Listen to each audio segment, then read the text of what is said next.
کوئی بھی علم مفرد ہے نا وہ دی تسنیہ بناؤ تے تسنیہ نکرا ہو جاتا.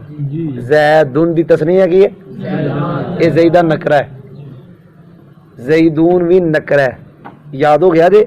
دلیل سنو کہ تیسرے سال چ پڑھنا سوال ہویا تے جدو پڑھا لگا ادو یہ مجھے جواب آپ ہی لبا 7 سال 6 سال بعد.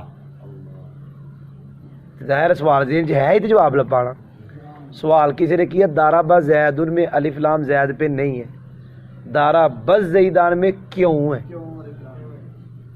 ایک ہمارے کلاس فیلو نے ہم سے پوچھا تھا, کیونکہ ہماری لڑائی یہ ہوتی تھی. انہوں نے مجھے پھنسایا, اللہ نے مجھے جواب نہیں آیا تھا.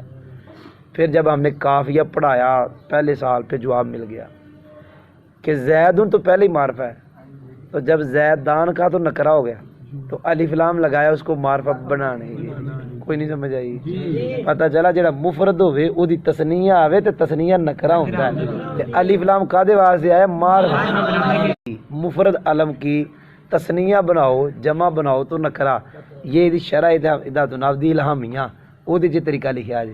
چلو جی درات النحو جی نہیں جی لکھیا, الہامیہ جی لکھیا.